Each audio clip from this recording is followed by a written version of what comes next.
C'est une première en France. De par son ampleur et sa durée, le dévasement de la Charente entre Port-d'Envaux et l'autoroute A837 est un défi technique qui permettra de préserver l'environnement tout en répondant aux problématiques économiques locales. Propriétaire et gestionnaire du fleuve, le conseil départemental de la Charente-Maritime lance une opération de grande envergure dont il a la maîtrise d'ouvrage. Depuis de nombreuses années, on constate un envasement qui est principalement dû au barrage qui a été construit dans les années 60 sur le fleuve. Il y a eu aussi plusieurs années d'étiage sévère où la vase s'est déposée et dans les années 96, le clapet du barrage est tombé en panne, ce qui a donc accéléré l'envasement de la Charente. Les principales conséquences de cet envasement, ce sont les inondations, donc ce risque qui pèse sur les habitations, puisque le lit de la Charente est obstrué, la menace qui pèse sur la biodiversité, notamment la Grande Mulette. Mais au début des années 2000, des réflexions ont été entamées pour dévaser la Charente. En 2012, le conseil départemental a pris le dossier en main pour mener à bien ce projet. Un certain nombre d'études avaient déjà été mises en œuvre par le PTB Charente. Dans la construction du projet, le point le plus délicat concernait la valorisation des sédiments, c'est-à-dire que l'objectif était de réemployer les sédiments en agriculture. L'opération a été au démarrage conçue avec une installation classée pour la protection de l'environnement, un site ICPE avec beaucoup de contraintes réglementaires. On a pu lever cette problématique ces dernières années avec des évolutions réglementaires. Le dossier a été construit sur la base d'un dragage de 600 000 m3, donc sur une durée au démarrage de 6 à 8 ans. Le bureau d'études Hydra-Environnement avait déjà capitalisé beaucoup de données sur ce sujet, notamment en Bretagne. Et puis avec la Chambre d'agriculture, on a également bien avancé sur l'appropriation locale de l'opération. Il y avait une attente forte de la profession agricole pour pouvoir réutiliser ces sédiments en agriculture. La butte des Anglais, c'est le site sur lequel on a décidé de faire les lagunes de décantation. C'est un site qui a été choisi parce qu'il est proche du fleuve et en même temps, il était en dehors des enjeux environnementaux. Le département a fait le choix de réaliser un diagnostic archéologique de façon anticipée, un diagnostic préventif, pour pouvoir évaluer l'impact du projet sur de potentiels vestiges, car le site était effectivement connu pour être un site stratégique d'occupation humaine. Donc ce diagnostic a été réalisé par nos équipes internes au département. Le diagnostic consiste à sonder le sous-sol à l'aide d'une pelle mécanique à godet lisse et on estime que lorsque l'on a exploré environ 10% de la surface, on a une bonne idée de la présence des vestiges et de leur répartition en surface et en profondeur. Techniquement, il y a une pelle mécanique qui est suivie par un archéologue, c'est-à-dire que le décapage se fait progressivement. L'archéologue est là pour voir si des vestiges sont dégagés, mis au jour par la pelle mécanique. Nous avons réalisé l'ouverture des tranchées sur environ 5 semaines à 2 pelles mécaniques. Et puis une équipe de techniciens qui va réellement fouiller, dégager, enregistrer, dessiner, photographier les vestiges archéologiques eux-mêmes. Au total, nous serons restés 7 semaines sur le terrain. 2 types de vestiges ont été découverts, comme on s'y attendait un petit peu. La présence d'outils préhistoriques en silex, mais aussi de poteries de la fin de la préhistoire, ont été retrouvés sur quasiment l'ensemble de la surface, mais sans aucune structure archéologique elle-même. Donc nous avons des vestiges, je dirais, qui flottent dans le sous-sol, donc qui en limitent l'intérêt. En revanche, nous avons une occupation antique, une villa, une ferme gallo-romaine, avec toutes ces structures d'habitat, ces structures agricoles et tout son territoire d'exploitation. C'est le gros intérêt de la découverte, c'est que nous n'avons pas un bout de bâtiment de tel ou tel type, mais vraiment tout un terroir d'exploitation agricole. Là, nous sommes dans les derniers jours de la phase diagnostique. Les derniers enregistrements se font. La pelle mécanique est déjà en train de reboucher les tranchées que nous avons réalisées. Pour respecter les terrains, systématiquement la terre végétale est mise de côté, les terres qui se trouvent en dessous sont également mises de côté de manière à pouvoir reboucher proprement avec les terres les plus profondes en dessous, la terre végétale par-dessus et lissés, chenillés à la pelle mécanique, de manière à ce que les terrains puissent être restitués et cultivables de la même manière qu'avant que l'on intervienne. La découverte des vestiges archéologiques a eu pour conséquence de modifier le projet et de réadapter l'emprise du site. À peu près 7 hectares ont été exclus sur les 35 de l'emprise initiale. Une partie des terrains a d'ailleurs été achetés par le département pour l'opération et le reste des terrains est actuellement couvert par donc des conventions d'occupation avec les exploitants agricoles pour les indemniser le temps de l'opération. L'ensemble donc du dossier a dû être repris avec cette nouvelle configuration et l'emprise donc du site adaptée. Le dossier réglementaire a fait l'objet donc d'une instruction, d'une enquête publique et donc un arrêté préfectoral a été pris fin 2018 assorti d'une déclaration d'utilité publique. Les prescriptions réglementaires sont nombreuses et proportionnelles à l'ampleur du projet.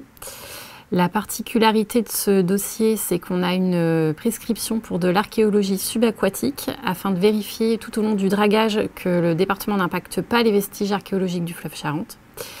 Également, on a un écologue qui est mandaté tout au long du projet, à chaque étape, pour justement assurer le suivi des enjeux écologiques et environnementaux. Les travaux ont débuté en août 2019 et ont duré 3 mois. Ils ont consisté essentiellement à du terrassement. Tout d'abord, la terre végétale a été décapée. Les mouvements de terre, déblais et remblais, ont été uniquement réalisés avec les matériaux du site et sans aucun autre apport, hormis pour la piste de roulement en graves non traités. Une fois les déblais identifiés et prélevés dans différents secteurs du site, les digues ont été réalisées en disposant ces remblais en couches homogènes successives, suivies d'un compactage et d'un régalage. Tous ces travaux de décapage ont été réalisés de façon efficace grâce à l'utilisation d'engins nommés scrappers, sorte de décapeuses automotrices géantes. Au final, 3 bassins ont été construits. 2 bassins de décantation d'environ 80 000 m3 sont étanchéifiés sur les flancs. Le clarificateur a quant à lui un volume de 42 000 m3 et il est entièrement imperméabilisé. Les ouvriers ont commencé par positionner un géotextile avant de placer la géomembrane. Celle-ci est ancrée en bas et en haut des talus et les lais sont assemblés par double soudure thermique. Chaque bassin est équipé d'un ouvrage hydraulique préfabriqué et prééquipé. Les planchettes amovibles en aluminium ou éclusettes permettent l'ouverture et la fermeture de l'ouvrage. Une canalisation assure la connexion entre les bassins de décantation et le clarificateur. Le clarificateur est également équipé d'une canalisation qui rejoint les fossés du marais de Montalet. Le site est opérationnel depuis décembre 2019 et il reçoit l'eau et les sédiments provenant de la Charente grâce à une drague très particulière baptisée la Grande Mulette en référence à l'espèce géante de moule d'eau douce découverte dans le fleuve et protégée à l'échelle européenne. Donc là, on est sur la drague Grande Mulette qui est basée à Rochefort et qui a été construite par le département spécifiquement pour ce chantier de dévasement. Elle a été en fait dimensionnée pour permettre son convoyage de Rochefort vers le site de dragage et notamment via le système d'abaissement de timonerie qui permet de passer sous les ponts présents sur le fleuve. On a aussi adapté sa largeur pour pouvoir franchir l'écluse du barrage de Saint-Savinien. Elle est aussi équipée d'une pompe Gemflow et d'un système de recirculation qui permet en fait d'augmenter le rendement de dragage. La drague Grande Mulette, elle mesure environ 50 mètres, élingue comprise, pour un poids d'environ 180 tonnes et elle est équipée en fait de 2 moteurs, un qui permet d'entraîner tout le système de pompe de dragage et d'hydraulique du bord et un second moteur qui permet l'approvisionnement en électricité du bord. Un suivi rigoureux est effectué durant toute l'opération de dévasement. Avant chaque campagne de dragage, le département doit présenter au service de l'État un descriptif quantitatif et qualitatif de la zone à draguer. Et c'est le service hydrographie du département qui en a la charge. Alors aujourd'hui, on fait un levé bathymétrique, c'est-à-dire un levé des fonds, des altitudes du fond du cours d'eau, en vue du dragage qui aura lieu donc prochainement. Sur plusieurs centaines de mètres, on va faire donc des profils tous les 15 mètres. On va avoir une ligne de sonde tous les 15 mètres. Et puis après, au bureau, plus tard, on va traiter ces données. Ça va permettre d'avoir une cartographie en fait, des fonds sur cette zone-là. Et puis d'estimer aussi un volume à draguer. Sur cet écran, donc en fait, ça correspond au logiciel IPAC, c'est un logiciel de bathymétrie. Donc il est divisé en plusieurs fenêtres. On a la première fenêtre, c'est la carte en fait où on voit le déplacement du bateau. Les couleurs en fait correspondent à la ligne de sonde, c'est donc les différentes profondeurs selon la couleur. Après on a la ligne de sonde, on a le fond en fait en direct avec 2 fréquences. On utilise 2 fréquences sur le sondeur. Alors en rouge, on a le 200 kHz. Donc c'est une fréquence acoustique qui permet de taper en fait d'avoir le fond. La crème de vase, vraiment le haut. Et en bleu, donc on voit un petit peu en dessous, c'est le 33 kHz et cette fréquence-là, elle permet d'avoir le fond dur en fait. Donc en fait, les sédiments, c'est la différence entre ces deux fréquences-là. Et avant d'être extraits, les sédiments sont aussi analysés. Les résultats sont comparés au seuil défini par arrêté préfectoral. C'est le laboratoire Calise qui a la charge de réaliser ces prélèvements dans le fleuve. Là, je vais effectuer un carottage pour pouvoir sortir une carotte à peu près de 1 mètre de long pour pouvoir avoir toute la profondeur de dragage de la surface jusqu'à 1 mètre, de tout ce qu'ils vont récupérer, certainement relarguer dans le milieu.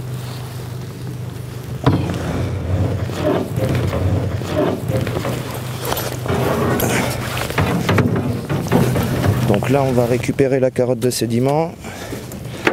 Ma collègue va m'aider.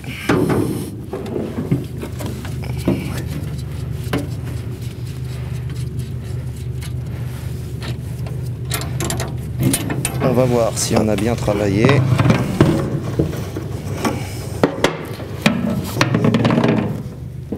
Tiens, tu m'aides à sortir, Charlotte. Hop, donc voilà.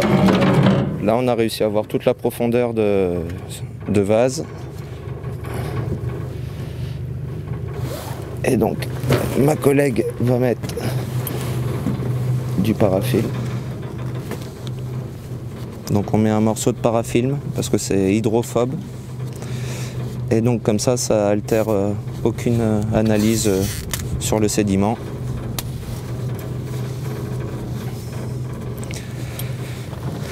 Et donc maintenant qu'on a fait ça, on va identifier le point pour ne pas mélanger les différents prélèvements. Donc d'après le plan d'échantillonnage, c'est notre point E. En fait, ma collègue, quand on arrive sur les points de prélèvement, récupère les positions GPS, qui est avec notre GPS de terrain ici. Et donc, on les note tous pour pouvoir faire des vraies zones de travail, qu'on puisse cartographier tout ça derrière, pour avoir les points précis de prélèvement. Donc on vient de terminer la mission sur la Charente. Le conseil départemental 17 nous avait mandaté pour pouvoir voir toute une partie du tronçon de la Charente, découpée en 3 zones de prélèvement A, B, C. Nous avons fait 9 prélèvements de surface avec 3 points dans chaque zone de sédiments pour catégoriser pour toute la partie métaux. Et en plus de ça, nous avions 2 points de carottage entre les 2 zones pour pouvoir avoir une idée de la concentration de métaux sur 1 mètre de profondeur de sédiment. Et enfin, nous avons terminé par un point de prélèvement de sédiment unitaire où nous remplissons une douzaine de flacons pour pouvoir faire une analyse de lixivia et d'écotoxicité pour terminer l'analyse de tous ces sédiments. Une fois les résultats connus, le CD17 va pouvoir engager les opérations de dragage sur toute cette portion de la Charente. Après confirmation de la conformité des résultats, les opérations de dragage peuvent être enclenchées. On peut alors différencier 4 grandes étapes. Tout d'abord le dragage, puis le transport des sédiments, ensuite la décantation et enfin leur valorisation sur les terres agricoles. Tout commence donc par le dragage, qui est autorisé par arrêté préfectoral entre le 1er septembre et le 31 mars. Cet intervalle de temps a été défini en fonction de différents enjeux écologiques. Pour commencer, on se met en place sur une zone bien précise. On met tout ce qui est devant au fond de l'eau. Donc tout ça, on est relié par des capteurs et par un GPS. À ma droite, vous avez un joystick. On travaille qu'avec des joysticks et des petits boutons. Demande d'autorisation qui se trouve en dessous. Et on va pivoter sur le tribord, donc à droite. Et là, le bras devant, qui se trouve en haut. Vous voyez que le bras se trouve ici. On va aller sur tribord, donc on va aller manger sur tribord. La cote voulue, qui est 3,50 m. Et là, vous voyez, ici, vous avez des échelles de couleurs qui se trouvent rouge, qui est chargé en vase. Et on va descendre jusqu'au violet, qui est à 3,50 m. Donc là, vous voyez, ici, on est passé, on a mangé déjà 3,50 m. Jusque là où se trouve la drague actuellement. Et après, on revient, la poignée, on la remet sur notre bâbord et on mange petit à petit. Une fois qu'on a fini de faire les passes à tribord et à bâbord, on relève le patin, hein, qu'on remet en suspens, et on avance avec les joysticks, on appuie sur les boutons pour faire avancer la drague. On a des pieux derrière qui vont s'incliner, et on va avancer de 50 cm. Et on repose le patin et on va remanger à tribord et à bâbord. Sur une journée, on avance de 25 mètres à peu près. C'est la longueur de la drague. Et on enlève donc sur 25 mètres, sur 3,50 m de hauteur, sur 36 mètres. Donc voilà, donc là on se trouve devant le cutter qui est au bout de l'épée plongeante. Donc c'est un cutter qui, donc ça broie la vase. Donc on peut le faire tourner dans un sens ou dans l'autre, hein, à la vitesse qu'on veut aussi évidemment. Parce que plus la matière est dure, donc moins on va aller vite. Il y a un système de barottage derrière qui empêche de prendre de trop gros morceaux pour ne pas boucher. Et dessous vous avez une bouche d'aspiration. Parce que le cutter donc broie la vase, il y a un système d'aspiration qui passe dans l'épée, qui va jusque dans la pompe qui se trouve à bord de la machine. Durant les campagnes de dragage, un suivi de la qualité des eaux de la Charente autour de la drague est réalisé. 4 paramètres sont mesurés: la température, l'oxygène dissous, la turbidité et le pH. Donc là on est en train de draguer et en même temps on fait des analyses pour contrôler qu'on ne perturbe pas le milieu. Et ces analyses-là, on les reporte sur le papier et on les contrôle. Parce que si la turbidité dépasse entre le point A de sondage et le point B 100, on est obligé d'arrêter le dragage pour ne pas perturber justement le milieu. Donc en fait, on fait le sondage 2 fois par jour, avant le dragage et pendant le dragage, à 3 endroits différents, c'est-à-dire 300 mètres derrière la drague, au niveau de la drague et 100 mètres devant la drague. On fait ces analyses pour connaître la turbidité de l'eau, la température, le pH, tous ces éléments qui nous permettent de savoir quelle est la qualité de l'eau que nous avons laissé repartir devant la machine.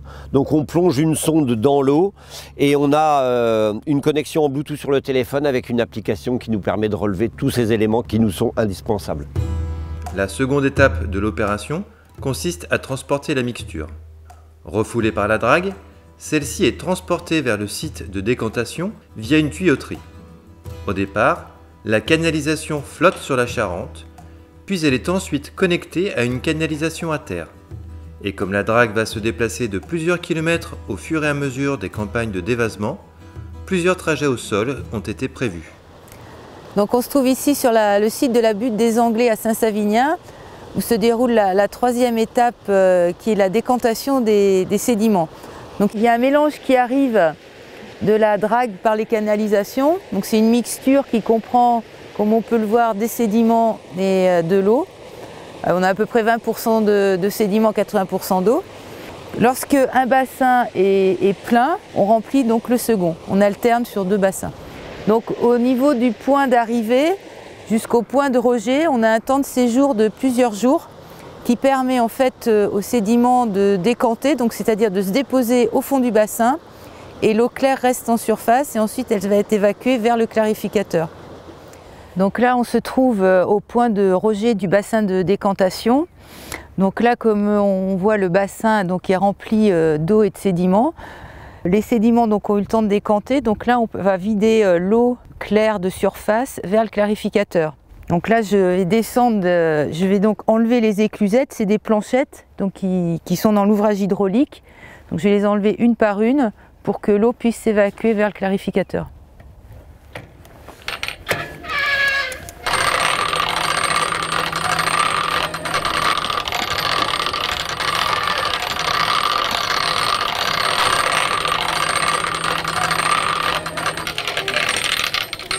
Donc j'ai enlevé les éclusettes, ce qui permet à l'eau claire par surverse d'emprunter donc l'ouvrage hydraulique. Et ici j'ai ouvert la vanne de la canalisation. Cette canalisation, donc, on la voit qui ressort de terre à l'autre bout là-bas, qui arrive donc dans le clarificateur. Ce qui permet le transit des eaux claires, donc du bassin de décantation vers le clarificateur. Donc, nous sommes au bord du clarificateur, donc le troisième et dernier bassin du site. Le clarificateur reçoit les eaux claires du bassin de décantation. Le point de remplissage est à l'opposé du point de rejet, ce qui permet aux matières en suspension résiduelle de décanter dans ce clarificateur qui a un rôle de bassin tampon. Pour des raisons de sécurité et comme le clarificateur est toujours en eau, il est cerné d'échelles et de bouées. Donc on se trouve ici au point de rejet du clarificateur.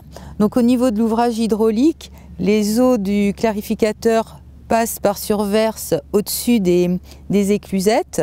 Ensuite, on ouvre la vanne de la canalisation pour l'évacuation des eaux dans le fossé qui est juste au bout de cette canalisation. Et ensuite, les fossés rejoignent la Charente. Ici, au niveau de la sortie, il y a une sonde qui mesure en continu les 4 paramètres qui sont turbidité, température, oxygène dissous et pH. Donc lorsque la campagne de dragage est terminée, que les eaux claires des bassins de décantation sont évacuées, le séchage naturel des sédiments donc, se fait grâce au soleil et au vent. Lorsque les sédiments donc, commencent à être secs, on descend avec des engins dans les bassins pour les mélanger. En les mélangeant, donc, on augmente les surfaces d'assèchement. Lorsqu'ils sont, on va dire, manipulables, on va les sortir des bassins, les étaler sur une plateforme pour encore augmenter le temps de séchage. Et lorsqu'ils sont secs, on les met sous forme d'andins, c'est-à-dire de tas, pour les protéger des pluies. Et ensuite, on va les transporter sur les terres agricoles pour les valoriser. La quatrième et dernière étape consiste, une fois que les sédiments sont suffisamment secs, à les transporter pour les valoriser sur des terres agricoles voisines. Mais pour être sûr d'utiliser convenablement cette matière, de nombreux tests ont été menés par la Chambre d'agriculture. Donc pendant 3 ans, nous avons mené des essais expérimentaux de plein champ en testant différents apports de sédiments du fleuve Charente sur terre de groix très superficielle. Donc là, on a ouvert un peu le sol. On est sur la roche-mère calcaire. Et au-dessus, on a notre épaisseur de couche arable qui est très faible, on parle de 10 cm. Donc on comprend tout de suite les limites de ce sol qui est plutôt très bon comme support, mais les limites c'est la réserve en eau. Donc le principe des essais a été de travailler en bande. Nous avons testé 3 épaisseurs différentes d'apports de sédiments. Chaque bande a été encadrée de témoins. Les apports ont été de 5, 15 et 20 cm. Tout au long des mesures, l'intérêt a été de contrôler et d'identifier tous les impacts des sédiments sur les terres de groix. C'est passé par la mesure de la réserve en eau, avec des sondes capacitives. Donc on mesurait l'humidité et la température du sol tout au long du cycle de l'année et du développement végétal. On identifiait aussi le développement racinaire de la plante et le développement aérien. Donc ce qu'on a pu mettre en évidence, c'est que l'apport de 15 cm était l'apport optimal pour avoir le maximum de gains. De gains au niveau du rendement, gains au niveau du travail du sol, de la structure, du mélange, parce que le souci de l'apport de sédiments est de pouvoir mélanger la structure des sédiments, qui est plutôt une structure lamellaire, avec la structure initiale du sol. Et le final, c'est de trouver une structure plutôt grumeleuse. Ici, on est sur la même parcelle, dont on a apporté 15 cm de sédiments. Donc on revoit notre roche-mère calcaire et dessus notre sol en cours de mélange avec les sédiments.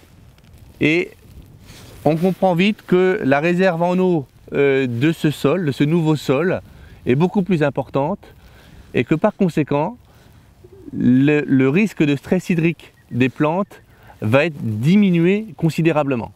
On met aussi en évidence, par des mesures qu'on a pu faire sur les essais, que le développement racinaire de la plante est beaucoup plus important, que la plante arrive plus facilement à trouver les différents éléments fertilisants qui vont rester plus longtemps et en plus grand nombre dans le sol, et par conséquent, elle va atteindre plus facilement son meilleur potentiel de rendement. Très rapidement, un groupe d'agriculteurs s'est manifesté sur les intérêts des sédiments du fleuve Charente à apporter sur les terres de Groix. Avec ce collectif, nous avons pu mettre en place une filière locale de valorisation des sédiments de la Charente. Cette filière se met en place avec la participation des agriculteurs, mais aussi de transporteurs professionnels, parce que la quantité importante à traiter des sédiments du fleuve Charente ne peut pas se faire qu'avec les agriculteurs, avec leur matériel. Ça m'a intéressé de tester chez moi parce que du fait de la proximité de la Charente, donc les vases, on est à proximité de la Charente, donc les vases sont pas très loin à exporter. Alors l'intérêt, ça serait d'avoir déjà plus d'épaisseur de terre, donc forcément on aurait une éponge qui serait plus grande pour stocker plus d'eau, donc le moins séchant à mon avis, et puis plus facile à travailler sans abîmer le matériel quand on est sur les têtes de rocher, quoi, sur les terres partout qu'il y a dans la région, quoi. Le dévasement de la Charente aura un impact positif pour les agriculteurs voisins. Mais il agira aussi sur la biodiversité du fleuve en améliorant les conditions de vie des espèces présentes. Parmi elles, la grande mulette, qu'on croyait disparue, pourrait retrouver un habitat favorable, aujourd'hui perturbé par l'envasement qui progresse vers l'amont. Dans le cadre du plan national d'action en faveur de la grande mulette, les universitaires de Tours ont mis en évidence que de nouveaux hôtes, comme la lamproie, peuvent servir de support pour la croissance et la dissémination des larves de cette moule géante. Pour cette espèce menacée dans toute l'Europe, et de façon plus générale pour l'ensemble de la biodiversité, cette opération est importante. Elle permettra aussi de prévenir les inondations. Elle sécurisera les prises d'eau potable destinées à de nombreux habitants du département, ainsi que l'alimentation en eau douce des marais de Rochefort. Enfin, que cela soit pour la pêche, la navigation, le tourisme ou tout autre loisir, les usages du fleuve seront ainsi pérennisés. Pour cela, le dévasement et l'entretien de la Charente sont essentiels. Et la gestion prévue par le conseil départemental se décompose en plusieurs phases. Cette opération est dite coup de poing. Elle n'a pas vocation à être renouvelée dans le temps. Une fois que cette grosse opération sera finie, l'objectif est d'avoir une gestion équilibrée du barrage et de l'envasement qui se produit en amont, et de seulement faire du dragage d'entretien, donc près des ouvrages, que ce soit le barrage ou le clapet, pour pouvoir maintenir l'équilibre de l'envasement. Donc le budget de ce projet est de 7 millions d'euros hors taxes. Il est financé en grande partie par l'État au titre du programme d'action et de prévention des inondations. Il est également financé par les intercommunalités qui seront riveraines du fleuve, donc entre Rochefort et Saintes. Le département assume la majeure partie du coût de l'opération. Il déploie également des moyens humains et des compétences techniques très spécifiques, notamment par exemple sa régie de dragage. Nous sommes tous mobilisés pour la réussite de cet exploit technique au service de la biodiversité et de la sécurité du fleuve Charente.